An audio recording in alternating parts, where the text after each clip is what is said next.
All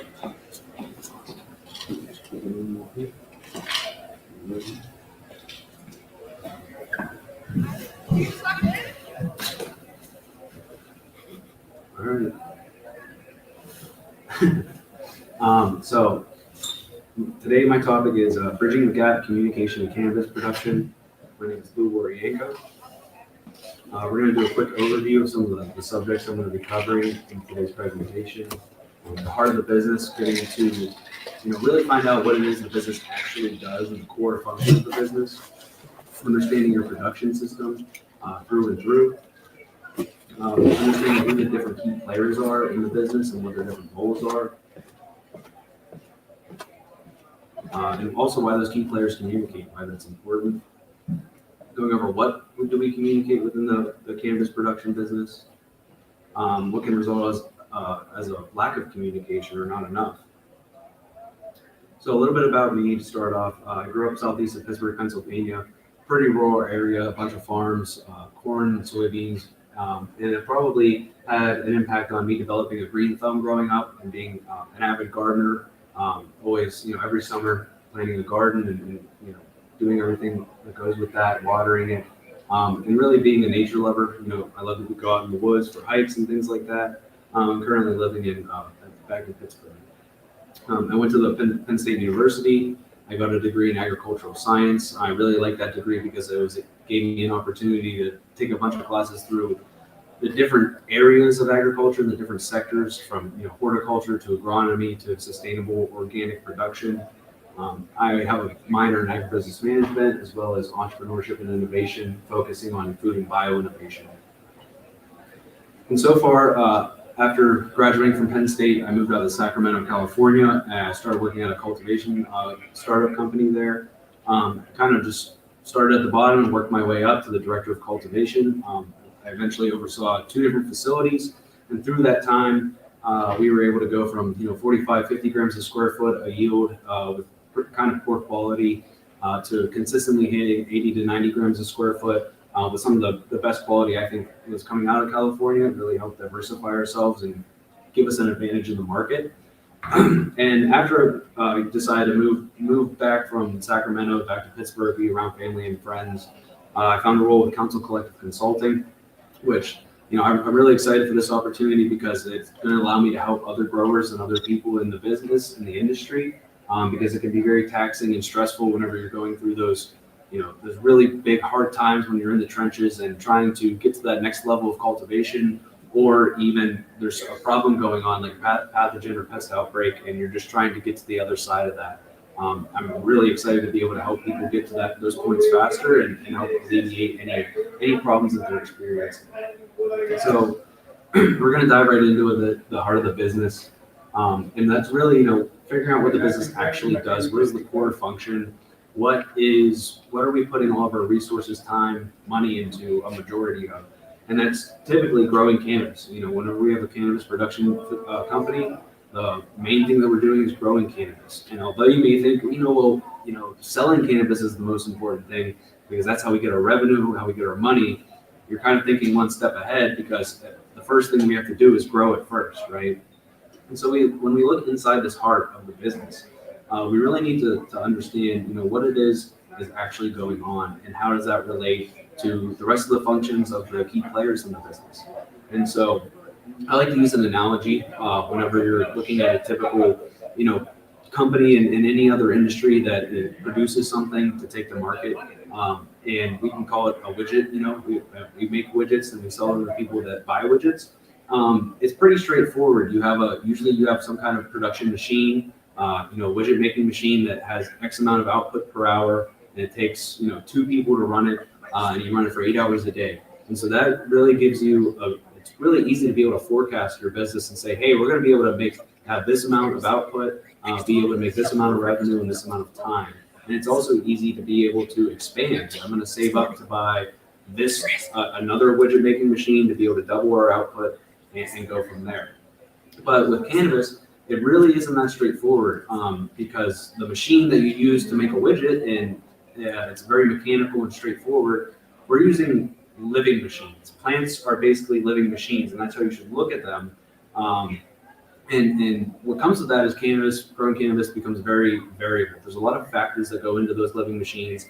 And if all the parameters aren't right for those living machines, they're not going to reach their maximum potential or even be close, and your production is going to be very low. And that's going to hurt the bottom line of your business. And so we need to look at these living machines and try and figure out how to optimize their production and control all of the factors that go into their growth that produces, the actual product that we sell. And so whenever you're optimizing the plant performance, we really need to look at the system that's being used to grow those plants or, to run those living machines. And you need to tailor that system to support the optimization of those plants and those living machines. And so really we need to understand the system, the production system, in order to accomplish this, to really get the most out of these living machines that we're trying to grow and produce with. And so understanding your production system is really key and important for how we're going to be able to go about this. And so I like to look at the production system on a macro scale and a micro scale. And they kind of are two separate but equally important things. And so in the micro scale, this is kind of the more of the backbone, the structure of the production system. It's all of your scheduling, your ordering, task management, and the organization of all those things together. Your scheduling keeps things on track. The tasks get done on the day they're supposed to. We have the right amount of people in terms of task management and scheduling to not have under labor or have too much labor for depending on what task is going on that day, so you're not losing labor dollars.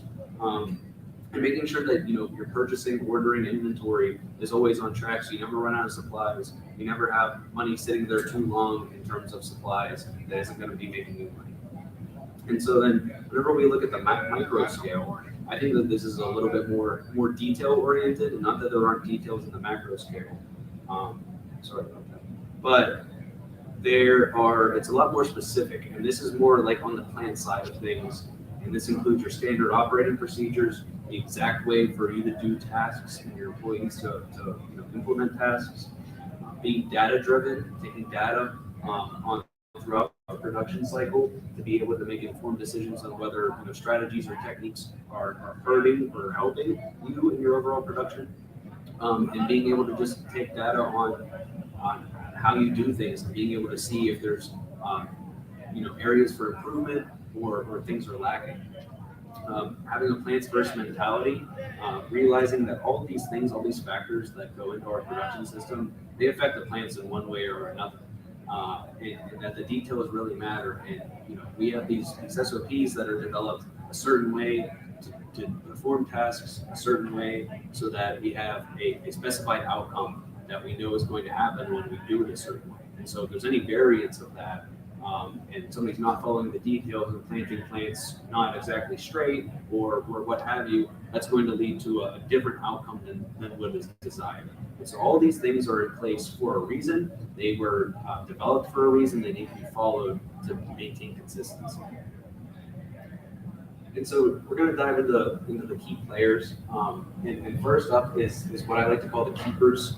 And this is more of the macro scale side of things, the people that are on that side of the production system. And I like calling them the keepers because they really keep this system in place. They provide the backbone and the structure for the production system to keep flowing and just working. And first up, we have an owner who could be a single owner or multiple owners of the business. They have a majority stake in the company. Or if you look at it on a larger scale, a more corporate company, there could be a parent company or an MSO that is running the facility for that particular business in that state. Next up, we have our investor or investors. And going along with that corporate structure, there may be a board of directors that's representing the interests of all the investors. It could be your friends or family that invested in your company, or it could be some sort of private investment that you got to make your business plan a reality. The next is general management, and I kind of grouped together a lot of what I call like the front of house, the front, talking about like a restaurant, all the people in the front that are handling all that purchasing and ordering, inventory management, doing the accounting, doing the HR, and this includes the general manager, who kind of keeps all those things organized and running together. And I also think that the general manager kind of serves as a liaison in the communication channel for everybody in the micro scale, all the growers and the director of cultivation. And then finally, we have our upper management would be considered, your C-level executives, CEOs, CFOs, COOs, any other acronyms you want to come up with. And this also includes owner-operators, people who are wearing multiple hats that may be, a majority holder in the company or started the company as a founder. They're also acting as the CEO, and they're also maybe the director of cultivation or the head grower. They could be wearing multiple hats at one time. And now to the other side of things on the micro scale, I call the doers, because they're the ones that are really implementing all these things and performing a lot of the work that goes into the core function of the business, the heart of the business. And so first we have the director of cultivation, or an equivalent position. There's a lot of different titles that you can put for this. And they really oversee all aspects of production. They know what's going on all the time in the grow. They know what's coming up. And I also like to call them kind of the mad scientists of the group, because they should be the ones that are, doing research, trying to implement the newest technology, seeing what is, trying to figure out what's going to add the most value to production and increase production, and be actively trying to seek those things out and test them and implement them within the production system. Another key player is maintenance. I think this is a huge part of your production system in terms of being able to fix things in a timely manner and not take time away from other key players, so they're still able to perform all of their tasks. And this could be a team of maintenance people or a single person, depending on the size of the facility. And they take care of the not only the building itself, but also everything related to the grow and the cultivation side, because it's really it's hard whenever you're have an 8-hour work day as a cultivator, and something goes wrong, like a solenoid valve goes out, and you have to take time out of your day to go get another valve, fix that valve, and catch up the waterings or whatever it may be. And this allows somebody to be able to take care of that problem, mitigate any negative outcome that's going to be happening, while allowing everyone else to be able to complete their labor tasks and not get behind on schedule and remain on schedule. Next, we have our cultivator, and this includes department leads, your veg lead, propagation lead, flower leads, and your trim lead.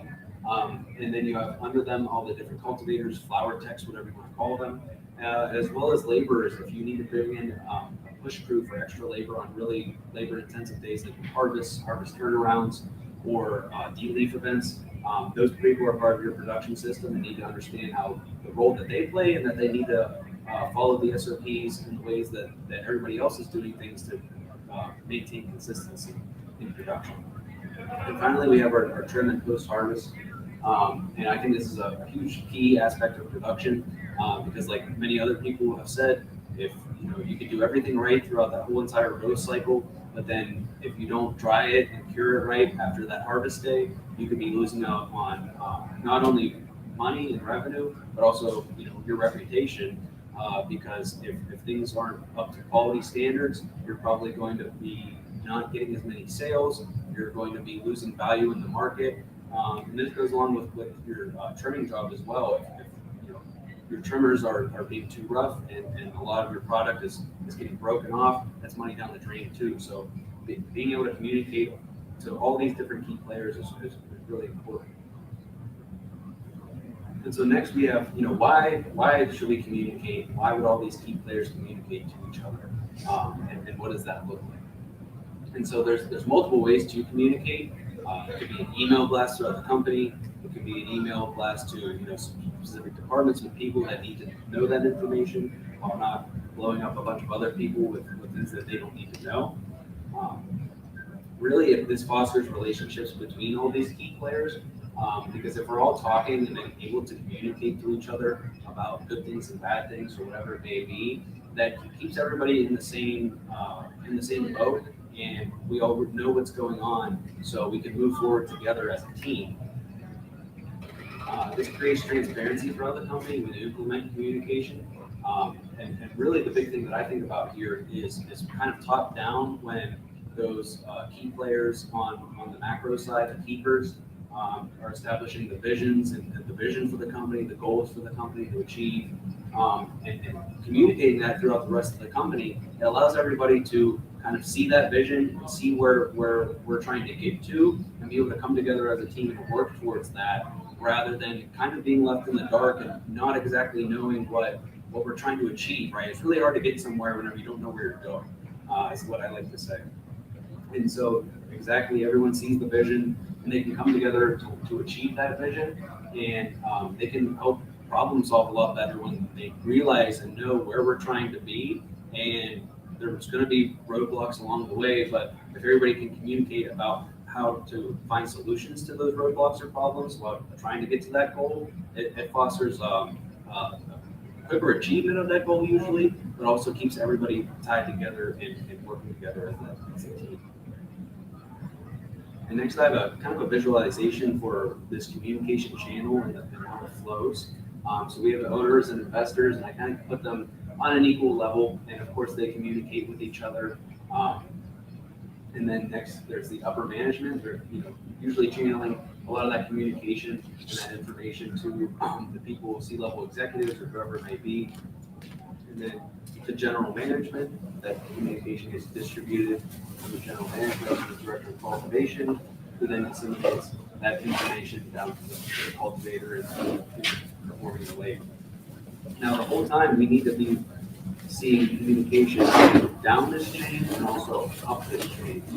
There needs to be information being told to people that's being, going through the rest of the key players, but also there needs to be feedback from the cultivators, director of cultivation, back to upper management, general management, even the owners, for what's going on in the grow, right? We need to know whenever there's problems happening. We need to know when things are going well, because both of those things are going to affect our vision for the company and our goals, and if we're going to be able to achieve them, or if we need to pivot. And then next, I have a little bit more of a micro look at this communication channel with a few more key players. We have the owner investor again.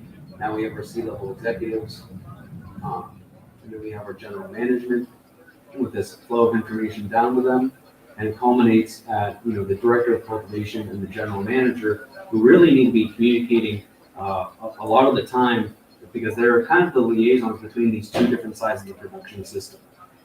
And then we have our leads in the cultivation side, and all the cultivators under them and within them. And so, what do we communicate? We're trying to figure out what's going on, what do we communicate about, and how does it relate to each other within this overall business of cannabis cultivation. And really, we should be communicating everything. And that's kind of you don't want to be talking about everything all the time, because then you could be talking about things that have no value. But everything within reason is what we want to be communicating.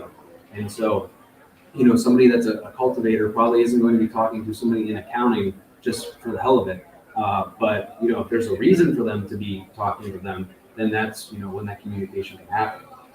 And so when we look at communication from the micro scale to the macro scale, or from the doers to the keepers in our production system, this may look like something in terms of there's equipment failing that needs to be replaced. Things are going well in the grow. The techniques and strategies that we implemented recently are we see the positive impact of that, and we think this next harvest is going to be marginally better than the last couple. And then on the flip side, you also have macro back down to micro. And so, if for an example, if we have a bunch of lights that are failing in one of the flower rooms or in the bedroom or wherever it may be, and this problem is communicating from the growers up to the director of cultivation, who then talks to the general manager and is like, hey, we need to figure out what's going on with these lights. We need somebody to look into the warranty of them to see if we can get them replaced, or if we need to just outright buy new lights, and what can we do about it? And then the general manager says, okay, I understand this is an important problem, and they talk to accounting or whoever in upper management that can make a decision on that. And then, it may be that it's the first quarter of the year, and, capital and free money is pretty tight right now, and they're not going to be able to afford new lights until sometime in the second quarter. But they understand that these lights are important, and that, we need to get them changed and this problem solved. And so then the communication can come back down macro to micro to, the general manager then talks to the director of cultivation. It's like, hey, we can't get you your lights right now. This is what's going on. We don't have enough money, but it's on our list. It's a priority. And we're going to make sure that, sometime in the second quarter, we get this solution solved. And so that's a perfect example of great communication, illustrating the problem that is going on, and then a solution is basically implemented. And that's a lot better of an answer than just telling, the director of cultivation, hey, we don't have enough money right now, like, we're not going to worry about it. And that leaves the growers feeling like, hey, it feels like you don't care about us when we're like trying to keep this part of the business pumping and thriving, because we need the lights to be able to grow the plants. And if there's not enough light, we're going to not hit, the standard production that we need to be doing. Can I ask? I'm sorry. Yeah, go ahead. Do you also do like hydration? Like how do the plants get the water and moisture that they need? Like usually through like an irrigation system. There's a lot of different styles, but usually the like the standard is like polyethylene tubing, and then you have drip stakes and emitters with they have a certain rate, like half a gallon per hour, 0.3 gallon per hour, 1 gallon per hour, and those are basically go to the individual plants in each pot from the main, polyethylene irrigation tubing. And that is basically connected to some sort of a batch tank or reservoir that holds the majority of the water that's connected to a pump that then feeds to the plants on that table. Yeah. And so how are these built custom to the facility, like the size? Typically, they can be. Most of the time, you get a standard reservoir size, depending on what your water usage is going to be for how many plants you have in a certain irrigation zone or a room, or however really you want to set it up. So I would say like it is typically custom, but it's within like standards. Okay. So is there a relationship between the amount of light the plants get and the water? Yeah, definitely. I mean, light is the energy for the plant, right? Yes. It converts it through photosynthesis into sugars. That's how they get their energy. And so if you think about it, if they're getting really low light levels, that's basically, they're getting a minimum amount of energy. And so their water uptake is going to be pretty low compared to if they were getting higher light levels. They have more energy to transpire and photosynthesize, and so the water uptake is going to be much higher. Then there's a lot of other variables like environment and things like that go into it, but that's pretty much the gist of it, the relation between light and irrigation. So the light increases the metabolism of the plant, which makes it require more water. Yes. But that would also mean that the soil needs to be fertilized with a lot of nutrients, right? Because the nutrients would be taking in a lot too. Yeah, and a lot of standard procedures is to have your nutrient solution in the water that you use. So every time that you're watering, you're also feeding the plants in some kind of soilless substrate that you grow in. Okay, and now this is covering, I'm just catching up. No, yeah, you're good. The communication from distribution, and cultivation, distribution to the storefronts, right? Yeah, it's in a vertically integrated company. This is definitely like applies to that. And I think I'm like kind of narrowing down more on the actual grow facility itself and all the people that go into that. Yes. But this can definitely apply to like that entire supply chain. If we're getting feedback from the dispensary or the retail to the distributor of like, hey, like this is selling really well. We want to have more of it to be able to sell. That gets fed back, that communication to the people who are making, the production scheduling for what strains to grow and how much and everything. And that basically gets implemented then, hey, we need to ramp up production of XYZ strain because it's selling really well. And we need to make a change in our production schedule to be able to basically supply that in the next coming months or whatever it may be. Okay. So you're at a schedule of production. Yeah. On which these things are made. Yes. And all of these things, the mechanical aspects, are taken into account at all times. Yeah. And so the goal of the staff is to uphold and maintain the equipment to best produce product. Yeah. Okay. Yeah. And so it's also an It's all understanding new, of, so. no, yeah, thank you for asking. Yeah, And so this is, I think, one of the main points I really want to, drive home, and I'll probably touch on this later, is that this difference between the people who are like growing and like the grow hands and cultivators, and the people who are part of the company that may not understand that plant production side of things, although there are decision makers. And so they need to understand that all these different, mechanical aspects or equipment that go into the production, that these are really important for us to be able to produce to our maximum potential. So in the example of the lighting, with the lights going out, if, the general manager and the accountant and the CEO, like, don't understand why, the relationship between light levels and irrigation and how light is the energy for the plant, and if it doesn't get enough, it won't produce really to its potential, then they're just going to say, oh, we don't need to get these lights, we're just going to push this off to maybe the fourth quarter if we can afford it. And then they don't realize that that's actually hurting their production and their overall revenue, because now we're not producing to our maximum potential and getting the most yield to be able to, make the most money. So it all goes together with everybody having some understanding and semblance of all these factors that affect how the plants grow. yes. Yeah.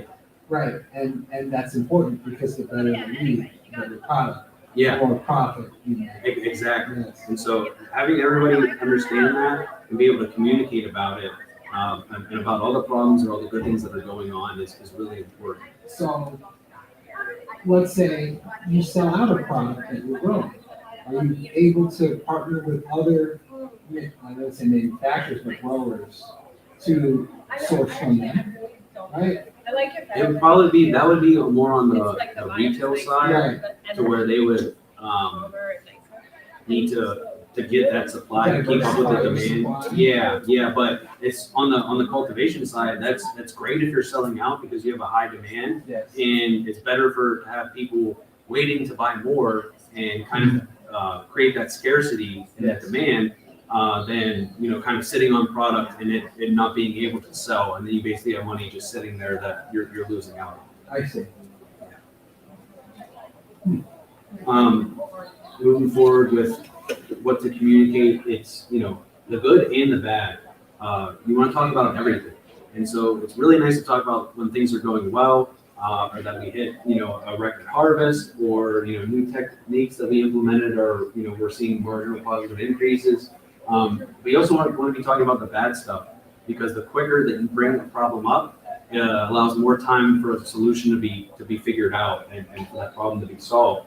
And so, being able to have a good relationship with the other key players and not being afraid to bring up something that's going wrong, is really important, because it allows us to start working on figuring out a solution and to mitigate the potential impact of that problem, and not hurt the business as much as it would have if somebody didn't talk about it until kind of shit hit the fan. I see. Yeah. Because the poor communication allows issues in the business to stack up. Yeah, things go unchecked. You get a bigger issue down the road. Exactly. I got you. And I like to say that who you are determines what you talk about to an extent. Like my example earlier, somebody in cultivation in the flower rooms probably isn't going to be talking to the accounting department directly or that much, honestly. But if there is a problem where Johnny that's in the flower room had a problem with his last paycheck, he can talk to the general manager and say, hey, something weird's going on. Can you look into it for me?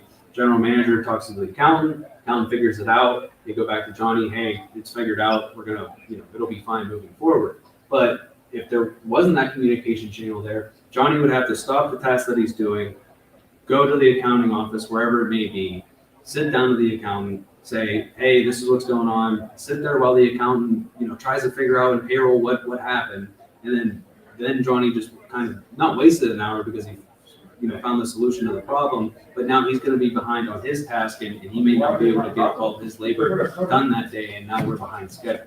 But utilizing that communication channel, that problem gets solved, and Johnny is still able to get all of his work done. He didn't have to waste any time going to accounting.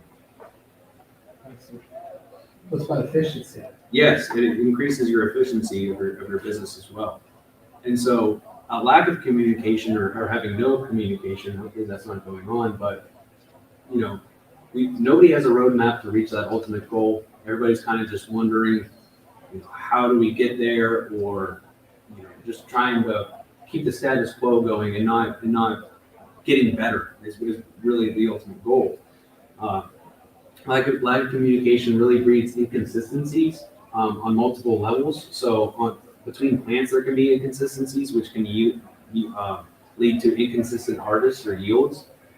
Because if you're implementing a new technique in your propagation that gets the clones to be rooted 2 days faster than the previous method, but one of the propagators didn't realize that new technique is being implemented, and you have half of your clones being cut the old way, half of them being cut the new way, half of them root faster than the others, and then that leads to different sized plants and flowers, different yields, and then therefore you may have actually taken a step back in your yield because somebody didn't realize this new technique was being implemented, and now you have half great plants and half okay plants because this new thing wasn't communicated to them and they didn't know.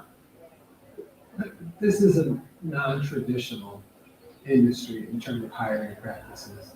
Yeah, I I would say so. So how exactly would you go about sourcing people to work in the business? It's not like people go to school to learn how to do these things, right? So there's not a universal standard to a lot of these practices, right? Yes and no, because you can go to school for like traditional agriculture or horticulture and learn what a lot of those standard practices are in the greater industry. Yes. And really a lot of that stuff is what we use in the cannabis space because it is agriculture and we are dealing with plants. But on the other hand, like there's a lot of times where you can take somebody that doesn't know anything about growing cannabis and they kind of are a clean slate. And so if you teach them all the right things to do and they learn how to do it the right way under your standards, they can turn out to be a great employee, right? But then also on the flip side is you could hire somebody that went to school for horticulture and they kind of have the basic understanding of how plants work and how all these practices affect the plants. And then they kind of are primed to be able to absorb that information a little bit easier. And kind of, they could be almost a little bit more plug and play instead of having to, kind of teach them more information than somebody that doesn't have any experience. But it definitely is, like in agriculture in the industry, there's a fairly high turnover rate. And a lot of that has to do with, how individual businesses are run, if people are happy or not, but also in people's abilities. Some people just can't kind of keep up with the workload or whatever it may be for whatever position they're in. But that's a big thing because communication plays a role in that too, because are all the other employees like helping foster the growth and teaching of this new employee, or are they not? Are they kind of just letting them fend for themselves too? And that goes into the aspect of creating a team mentality and everyone working together to like achieve the common goal for the company. What company do you work with? I work with Council Collective Consulting, and so I basically, offer consulting services for cannabis production businesses and all the aspects of everything that goes into that. Thank you so much. Yeah. And so, not only does a lack of communication breed inconsistency in your plants and maybe your harvest from harvest to harvest because certain things weren't implemented or things were forgotten about because they weren't communicated. That can also lead to inconsistencies between facilities. If you're a smaller scale business operation that maybe has 2 facilities, or if you're like one of those bigger corporate MSOs that operate multiple facilities between many different states, being able to communicate the things that are going well and the things that are going wrong, and be able to take those things that are going well, those techniques, those strategies, those theories that are allowing one facility to perform very well, and taking that to all of your other facilities and having that being clearly communicated through your SOPs and all the information that goes along with that can lead to facilities being very consistent with performing well. And so that's one big problem I see between like these MSO facilities that operate in different states. They aren't really applying an overall like general plan to all of their facilities with the same SOPs and standards. It's kind of more localized, and each facility is kind of like doing their own thing. And one facility in Pennsylvania could be doing really well and they're profitable, whereas one in Connecticut could be losing money because they're not performing and they're not hitting the yields that they need to be. And so then you would want to, really take what's going on at the facility that's working well and just copy that at the new one and make sure that everybody, that communication channels are open, people are understanding why it is what we're doing and how we're doing it, and that can lead to greater consistency between the different facilities. Lack of communication can also lead to no accountability in employees and throughout the entire company, right? Because nobody knows what's going on and nobody knows who's responsible for what or who's making decisions for what. Then there's no one for it to follow on, and then therefore nobody takes accountability. And really, it just is kind of a free for all at that point, because everybody's like pointing fingers and saying, "Oh, this was this person's job, that was that person's job," because there's no communication and nobody knows where the information is coming from, and they also don't know who to ask questions to or who to blame when things go wrong.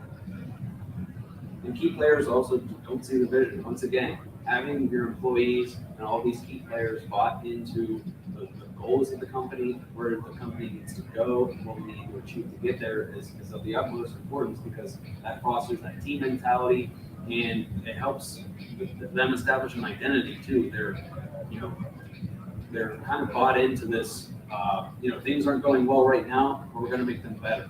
And we're going to make them better because we're going to work hard. And, those days that, they need to stay later, or they have days that it's really hard labor and they're working hard every day in those hot rooms, they understand that it's worth it, because we're working together as a group to create something better than what it is right now. So I would say, Yeah. a healthy bond, right, between management, executives, and staff. Exactly. So all staff at once work for the staff the same thing. So all those things, go through things in your personal life, Yeah. and then you have the general workflow and expectations.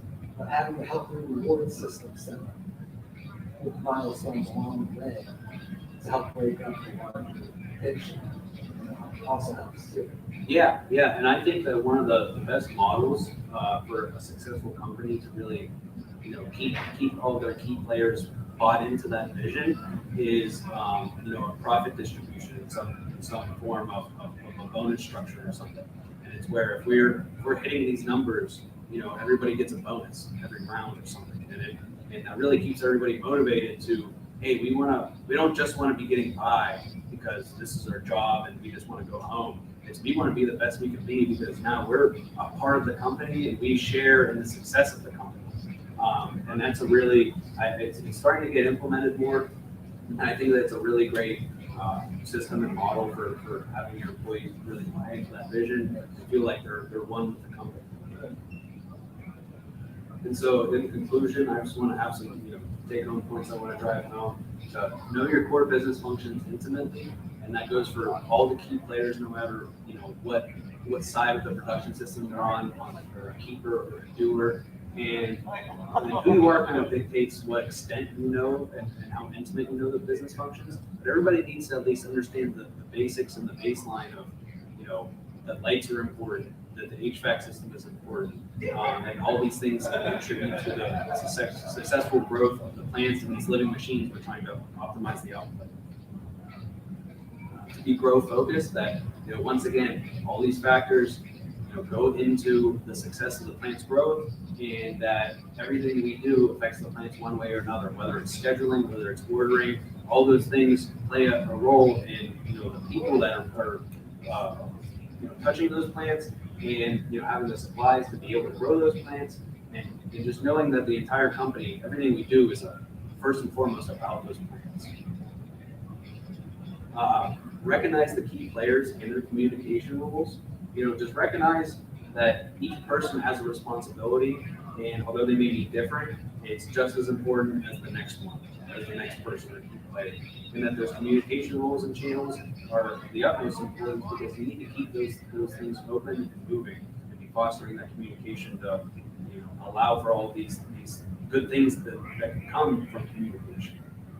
And lastly, your doers and keepers. I see a lot of times that it's more so doers versus keepers, and it's the people in the grow that are sweating and working in these hot conditions and doing a lot of labor, and they're like, those people in those offices in their suits, they don't understand what we do. Like they just think that we're frolicking back here with plants. And meanwhile, on the other side, the keepers, the people that are in those offices are just like, oh, why are they mad all the time that we're up here and they're back there, and fostering that idea of, although our jobs may be totally different, they're just as important for the success of the company and the success of the production system to run smoothly and to be able to get better than what we are right now. And focusing on communication to streamline that production system. More communication leads to more efficiency, being able to solve problems quicker, be able to get positive changes quicker, and just be able to maximize the efficiency of that entire production system with everyone working together to reach that common goal and vision for the company. So that's all I have. Is there any more questions from anybody? Yeah. Yeah, for sure. Communication is important, but the local habits, especially in middle-sized and big companies, for those meetings, they often have meeting with us and just waste their time. How not to let it happen? All the bureaucratic look. That's a good point. And I think, really not adding trying to focus on not adding a lot of fluff to that communication, and just getting down to the nitty gritty in terms of, hey, this is what's going on, and here's a solution, or does anybody have a solution?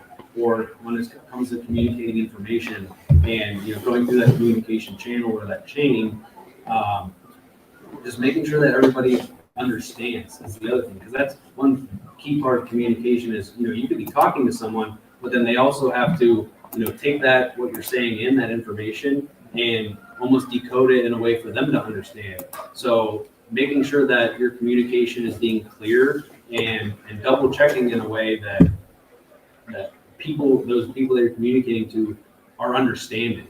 And so does that kind of answer your question? Yes, in general. Yeah.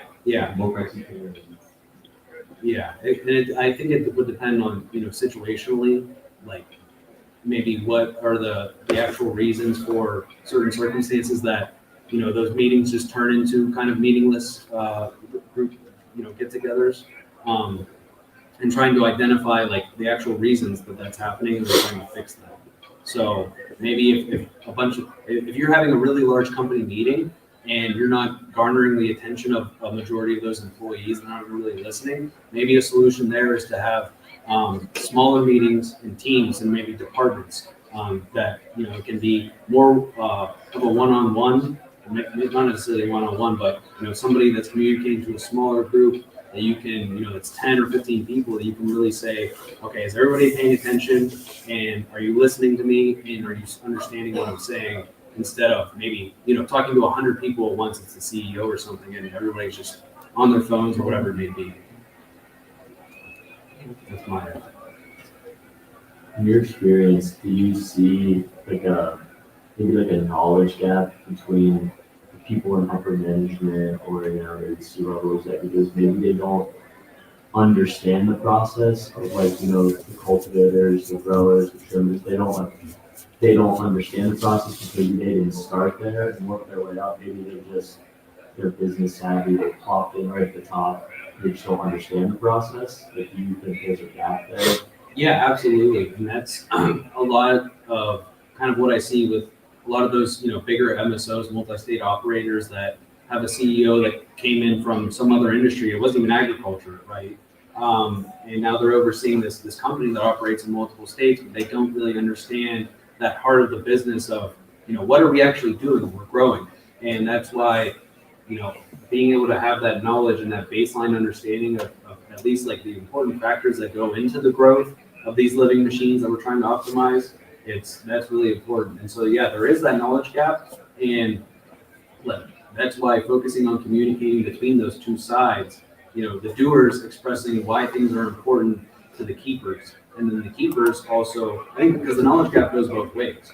You know, the people in the keeper side, they don't understand what's going on in the grow, and then the people and the doers who are growing don't understand all the aspects that go into the business, like not having enough money in one quarter to be able to buy equipment, but we can do it in the second quarter. Like when you start explaining those things and actually communicating them between the two sides, that fosters, you know, people coming together and having a greater understanding of how the business works, and then therefore how we can work to achieve, you know, those goals, whether it be increased production, lower costs, whatever it may be. Everybody has at least a better understanding of that, and they can honestly probably contribute ideas to how we can achieve those things. You know, maybe the accounting department needs to cut, you know, cost of goods sold by 20%, and they don't know how to do it, other than, you know, firing people. But then somebody in propagation says, hey, like, there's a supplier that we can get this product for that we use that's 20% cheaper, and then you have a solution to that problem. Nobody has to lose their job, and that solution wouldn't have been brought up if it wasn't communicated that accounting was trying to, you know, like lower costs of our inputs. So yeah, that knowledge gap is really is a true thing, and that is really what I was, you know, trying to talk about in terms of communicating both sides to overcome that knowledge gap. All right, well, thank you, everyone. Yeah. Well,